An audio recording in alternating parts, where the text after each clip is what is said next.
Okay, in the last video we looked at what it meant for a function to be continuous at a point C.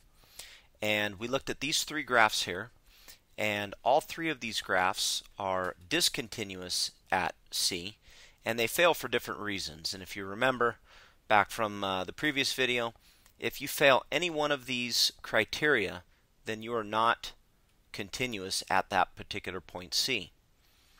Okay, so now we're going to talk about specific kinds of discontinuities, and really there's only two main types of discontinuities, and they're called removable and non-removable. You can read what I've typed here, and if this makes sense to you right now, great. If not, I'll do my best to explain it.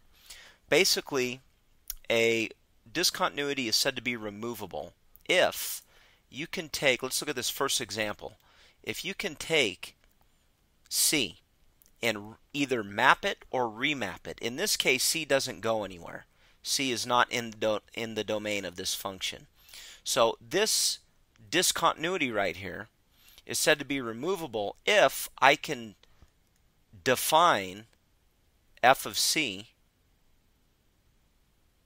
in order to make f continuous. So let's just say that this hole occurred at 3. Well, if I somehow just redefine where C goes, if I said, well, go ahead and let f of C be 3, then that means this dot would get filled in. And now, if I sketch this curve here, I never have to lift my pencil to trace it. Now, f of C doesn't equal 3. We're just saying that if we were to define f of C as 3, then that would, in essence, fill in this hole, making this function continuous at this particular point. Okay, so this would be an example of a removable discontinuity at C. At C, there you go. Okay, in the second example, we see another discontinuity here. We saw that this failed the number 2 criteria up here. The limit of f doesn't exist as x approaches C.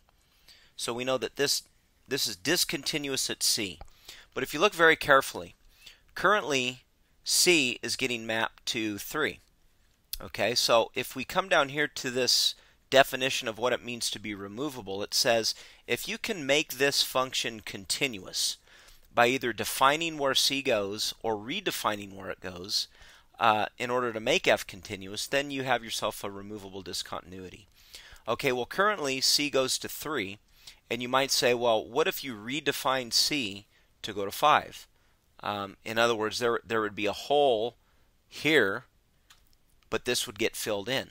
But you would still have this gap here. Okay, so there's no way to make this function continuous by redefining where C goes. So this is an example. This is an example of a non-removable discontinuity. Non-removable. I like to think of removable discontinuities as really you have a nice, happy little continuous function.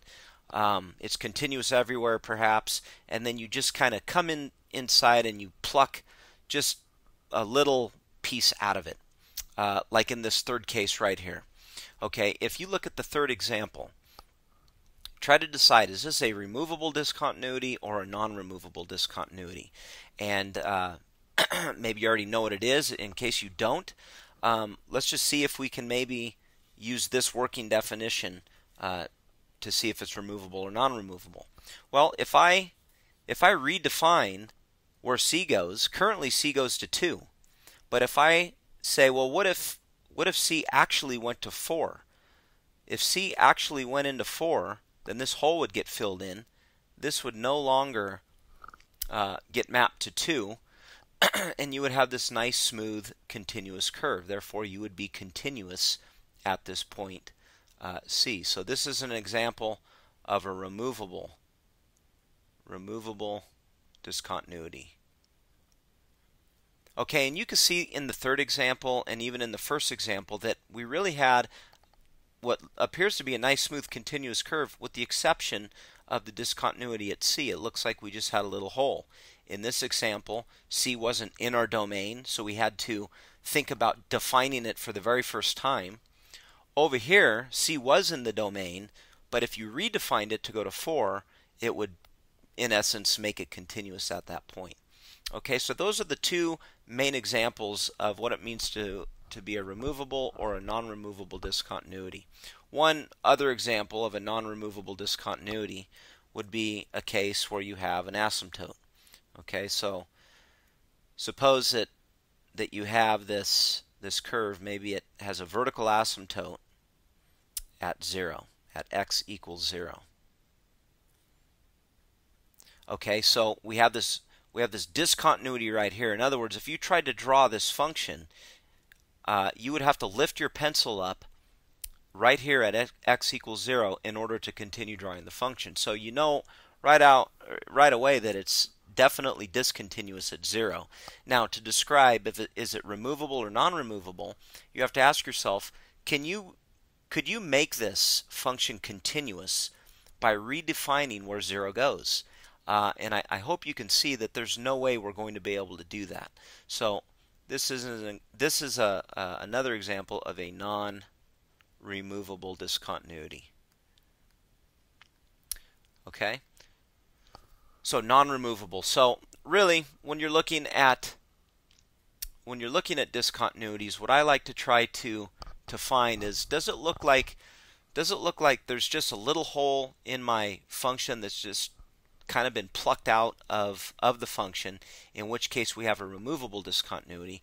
If it looks like something else is going on, we have maybe a jump in our graph. This is an example of what some people might call a jump discontinuity.